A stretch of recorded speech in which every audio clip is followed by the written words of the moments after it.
Welcome, welcome, welcome. Retired Life Inspired, RLI. Today's date is October 21st, 2024. It's a nice Monday evening, nice chilly Monday evening here in the Atlanta area.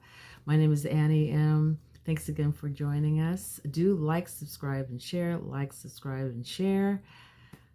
So today's topic, taking risks. This was a wonderful, wonderful topic to do. I thought it was really good. It came out of a conversation I had with a dear sister. Her name is Sister Cheryl, and you'll be meeting her on an upcoming episode of Retired Life Inspired. We got the first part of that done.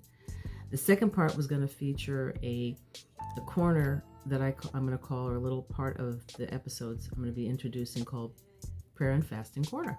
And I'll be pulling people from prayer and fasting and just talking with them and asking them about their experience in prayer and fasting and why they keep returning and so on and so forth. And we had recorded already. We had already recorded. And I didn't like the way it looked. I didn't like the feel of it. And I thought, we'll do it again. So we rescheduled. And she was saying how much fun she had. She said it actually pulled her out of her comfort zone, and she had to take a risk. And I thought, now that's a good topic, because a lot of us are afraid to take a risk. A lot of us are afraid to move forward on something, whether it be, a relationship, whether it be having to perform on stage or speak in front of people.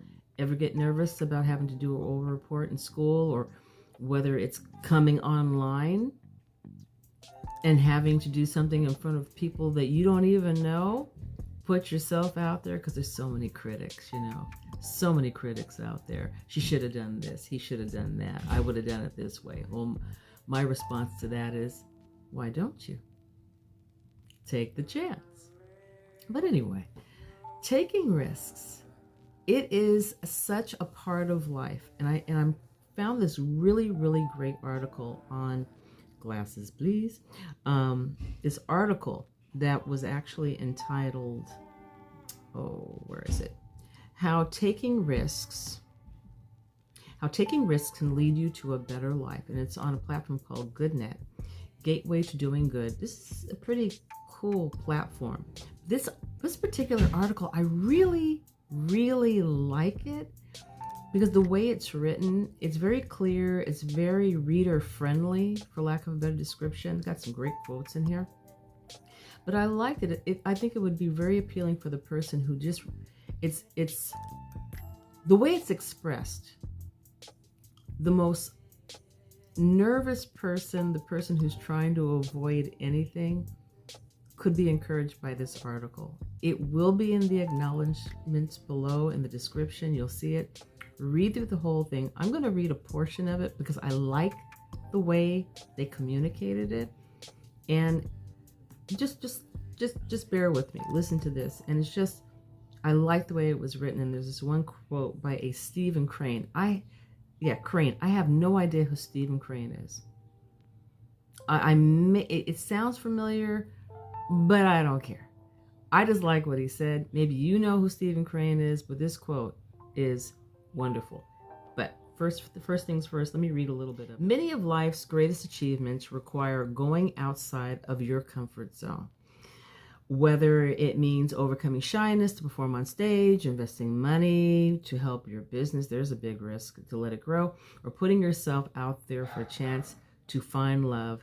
Some of life's most rewarding experience come as a result of taking risks, especially that one, finding love. I mean, who wants to get their heart broken, right? That's a scary thing.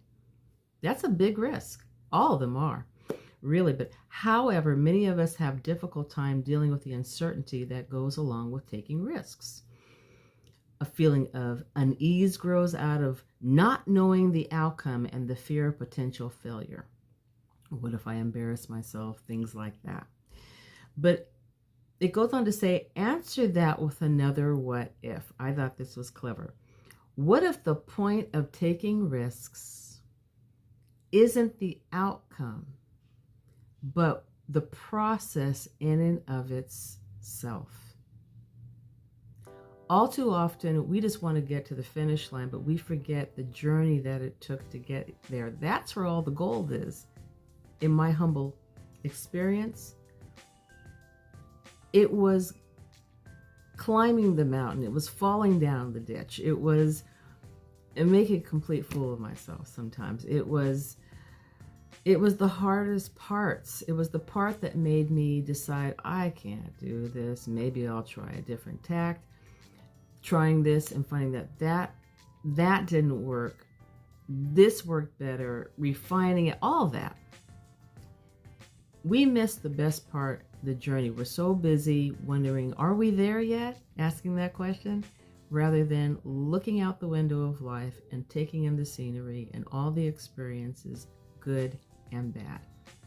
That's where the gold is, and that's what makes us a better person. It goes on with this quote that I love, and here comes Mr. Stephen. Oh, McCraney. I got it all wrong, but it was Mr. Stephen McCraney. I'm going to look him up later and find out who he is. And again, you might know him. I don't care. Love this quote. The master has failed more times than the beginner has ever tried. Who are some masters that we know? Well, off the top of my head, we can think of a lot of athletes, entertainers.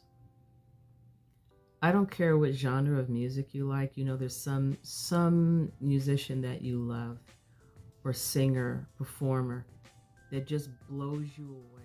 You love what they do now, but did you see how they got started? Did you see their humble beginnings? Did you see the ups and downs that they had to get through that now make them this mega athlete, superstar, whatever, that blows your mind? But did you see the journey and that it took for them to get matter? Do we still see the reason why they're still up there is because they still keep refining their craft. They're still working. They're still climbing that ladder. They're still trying to perfect whatever it is they do. They still don't believe they've reached their goal. And they keep going and keep going and refining and again, rinse and repeat, and just that desire, that passion in them. And some things work, some things don't work, but they keep moving anyway. I myself, at this time in my life, there's so many different things that I'm discovering. Some things have worked for me still, some things don't. But I find the most exciting part of it is that I keep discovering new things, new areas in my life that I thought I knew, but I don't.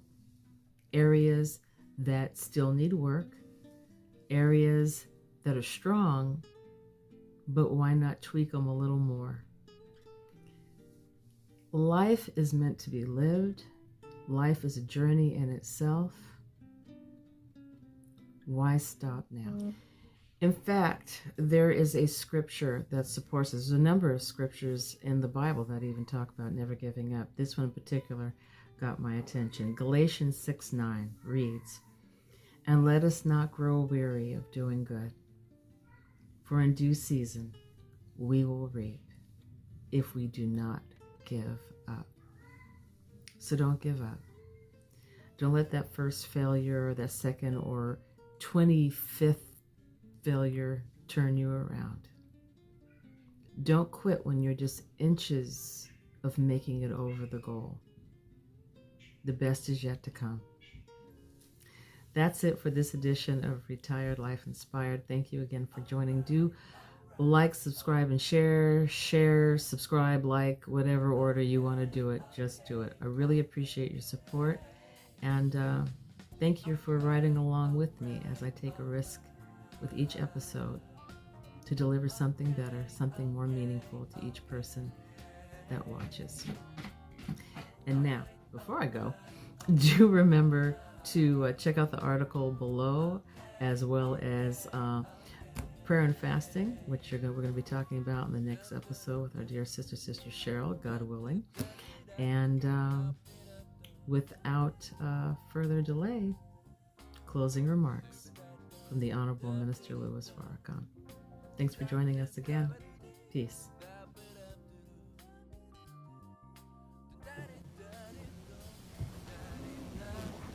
You all Christians say you love Jesus, but you don't want to follow him. It ain't about singing songs. It ain't about standing up talking about how great Jesus is. The heavens and the earth testifies to his greatness. He did not ask you to worship him. He asked us to follow him. He said, if any man would be my disciple, he must first deny himself, pick up his cross. In other words, you can't carry Jesus's cross, but you got one. And you don't even want to pick up yours. You are like Frederick Douglass says, you want the ocean, but you don't want its awful roar. You are people that want to get to heaven, but don't want to pay the price. You're people that want your enemy out of the way, but you're not willing to sacrifice to make yourself into the man and the woman that would make your enemy flee. You don't want to be rebuked and scorned by your people. You don't want to be lied on. You don't want the cross. Then you'll never wear the crown. So you can run and you can hide. But God is calling you. And do men think that they will be left alone and not be tried?